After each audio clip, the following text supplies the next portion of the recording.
Hi అండి. ఇప్పుడు ప్రతి 3, 4 ఇండ్లలో ఒకరికి క్యాన్సర్ ఒస్తుంది. కాకపోతే కొందరు బయటికి జెప్పుకుంటున్నారు. కొందరు చెప్పుకోవట్లేదు. ఇబ్బందిగా ఫీల్ అవుతున్నారు. సరే, చెప్పుకుంటే, చెప్పుకోకపోతే సెకండరీ. అసలు ఈ క్యాన్సర్ ఎట్లా ఒస్తుంది అంటే ఆహ్, చాలా రీజన్స్ ఉంటాయి. మనం తినే ఫుడ్ అనుకోండి, పొల్యూషన్ అనుకోండి, మనం తినే ఫ్రూట్స్, వెజిటబుల్స్ అన్నీ కెమికలైజ్డే గదా! టీ తాగుతాం, ప్లాస్టిక్ కప్పులలో తాగుతున్నాం. క్యాన్సర్. ఫ్రిడ్జ్ నుంచి వచ్చే వేస్ట్ ఎయిర్ క్యాన్సర్ అది గూడా. మనం హోటళ్ళలో తింటుంటాం. కవర్ల మీద పెట్టిస్తుంటారు. ప్లేటేసి ప్లేట్ మీద కవరేసి దాని మీద ఫుడ్డు. అది వేడి వేడిది పెట్టినప్పుడు అది గూడా మెల్ట్ అవుతుంది గదా! అది క్యాన్సరే. ఇంట్లో ప్లాస్టిక్ డబ్బాలలో పెట్టుకుంటున్నాం కిచెన్ సామాను మొత్తం. అది ఒక రకంగా క్యాన్సర్ కారకమే. వాటర్ బబుల్స్‌లో నిల్వ ఉండే వాటర్ తాగినా అవే నీళ్ళే. మనం వాడుకున్న అవే వాటరే. అది గూడా క్యాన్సరే. సో, ఇది మన ఈ క్యాన్సర్ కణాలనేవి మన బాడీలోకి ఎలా వస్తాయి?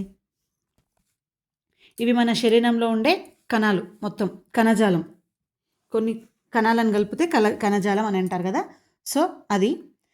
ఈ కణాలన్నీ మన బాడీ లోపల ఉండే డీఎన్ఏ ఆధీనంలో ఉంటాయి. అంటే డీఎన్ఏ నువ్వు ఏం చెప్తే అది చేస్తుంది.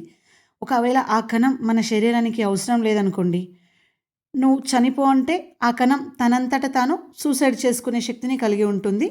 ఈ డీఎన్ఏ నువ్వు అవసరం లేదు ఈ బాడీకి అన్నప్పుడు అది చనిపోయి మన బాడీలో ఉండే వేస్టేజ్ రూపంలో బయటికెళ్తుంది. ఇది డీఎన్ఏ. ఇది చెప్పినట్లు ఆ కణాలు వింటాయన్నట్టు.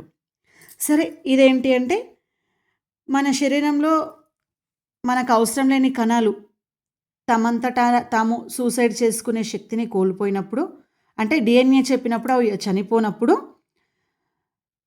వాటిలోకి కొన్ని రకాల కెమికల్స్ జాయిన్ అయ్యి ఈ విధంగా క్యాన్సర్ కణంగా మారుతుంది. దీన్నే క్యాన్సర్ కణం అని అంటాం. ఈ క్యాన్సర్ కణం డీఎన్ఏ ఆధీనంలో ఉండదు.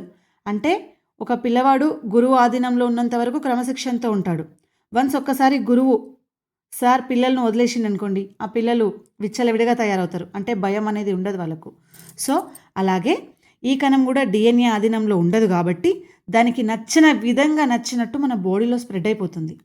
మొత్తం మన బాడీలో ఉండే మంచి కణాలను మొత్తం ఈ క్యాన్సర్ కణం మొత్తం ఆక్యుపై చేస్తుంది. ఇది మన రక్తంలో కలిసి మన బాడీ మొత్తం బ్లడ్ సర్క్యులేట్ అవుతుంది కదా! అప్పుడు మన బ్లడ్‌లో కలిసి బాడీలో ఏదో ఒక ప్లేస్‌లో స్ట్రక్ అయిపోయి ఈ విధంగా తన క్యాన్సర్ కణాలను మన బాడీలో పెంచుకుంటుంది. ఒక ఆర్గాన్ దగ్గర స్ట్రక్ అయ్యి ఈ విధంగా కణితిలాగా ఏర్పడుతుంది. ఇవి వచ్చేసి 2 రకాలు. ఒకటేమో మన బాడీకి ఏం డేంజర్ కాదు. చిన్న సర్జరీ ద్వారా చేయించుకుంటే అయిపోతుంది. ఇంకొక రకం ఉంటుంది. ఇది వచ్చేసి మనకేం ప్రాబ్లమ్ ఉండదు. చిన్న సర్జరీ చేయించుకుంటే ఆ కణం వెళ్ళిపోతుంది. ఇది వచ్చేసి క్యాన్సర్ కణం. ఇక్కడ కనిపిస్తుంది కదా! ఇది క్యాన్సర్ కణం. దీనికి ట్రీట్మెంట్ చేయించుకోవాల్సిందే కంపల్సరీ. ఇది మన బాడీ లోపల పర్టిక్యులర్‌గా ఒక ప్లేస్‌లో ఆగిపోయి అక్కడ మన బాడీ ఆర్గాన్ పనితీరును తగ్గించి మనకు ఎఫెక్ట్ చూపుతుంది. ఇది సర్జరీ చేసుకుంటే వెళ్ళిపోతది. డేంజర్ ఏం కాదు. ఈ విధంగా మన బాడీ లోపల పర్టిక్యులర్‌గా ఒక ప్లేస్‌ను సెలెక్ట్ చేసుకొని అక్కడ స్ట్రక్ అయిపోయి అక్కడ క్యాన్సర్ కణాలను మొత్తం పెంచుకొని క్యాన్సర్ రూపంలో మారుతుంది. సరే, మనకేమైనా ప్రాబ్లమ్ వస్తేనే కదా మనం హాస్పిటల్‌కెళ్ళి చూయించుకునేది.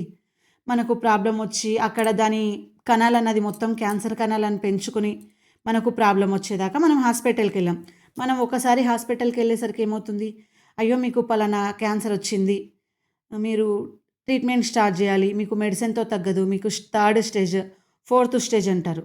అప్పుడు ఏం చేస్తారు? మెడిసిన్ ద్వారా మనకు థెరపీ ఇస్తారు. అది అంతగా పనిచేయదు. స్లోగా ఉంటుంది రిజల్ట్.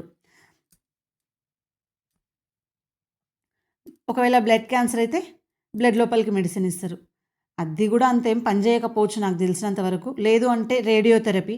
రేడియోథెరపీ అంటే పర్టిక్యులర్‌గా ఒక ప్లేస్‌లో రేడియోథెరపీ ఇచ్చి ఆ క్యాన్సర్ కణాలను చంపుతారు. అప్పుడేమవుతుంది? ఆ ప్లేస్‌లోనే కాకుండా చుట్టుముట్టు ప్లేసెస్‌కి కూడా రేడియేషన్ అనేది వ్యాపించి ఆ కణాలు కూడా దెబ్బతినే అవకాశం ఉంది. కీమోథెరపీ అయినా అంతే.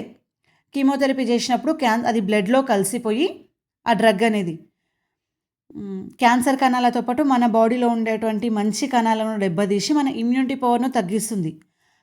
అందుకే మనం కీమోథెరపీ స్టార్ట్ చేసిన తర్వాత బాడీ మొత్తం వీక్ అవుతుంది. మనకు చేత కాదు.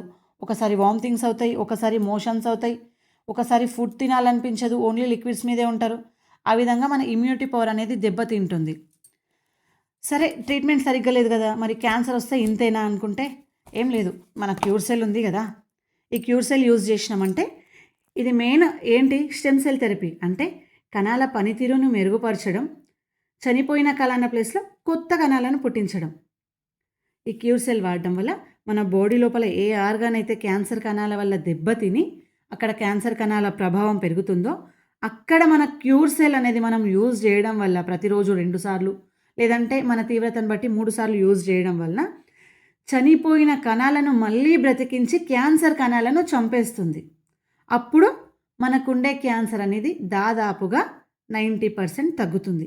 సో ఇది వాడడం వల్ల మనకు హాస్పిటల్లో థెరపీలు చేయించుకునే దానికంటే చాలా మంచి రిజల్ట్ ఉంటుంది. మీరు ఒకసారి ట్రై చేయండి, మీకు ఈ రిజల్ట్ 1 or 2 మంత్స్లోనే తెలుస్తుంది. ఫస్ట్ ఆఫ్ ఆల్ ఇది ఇమ్యూనిటీ లెవెల్స్ని పెంచుతుంది. అంటే మనం వీక్ అవ్వం. అప్పుడు మనం యాక్టివ్గా ఉండి మన ఇమ్యూనిటీ కరెక్ట్ ఉంది అంటే క్యాన్సర్ కణాలు దాదాపుగా చనిపోతాయి కదా స్లోగా.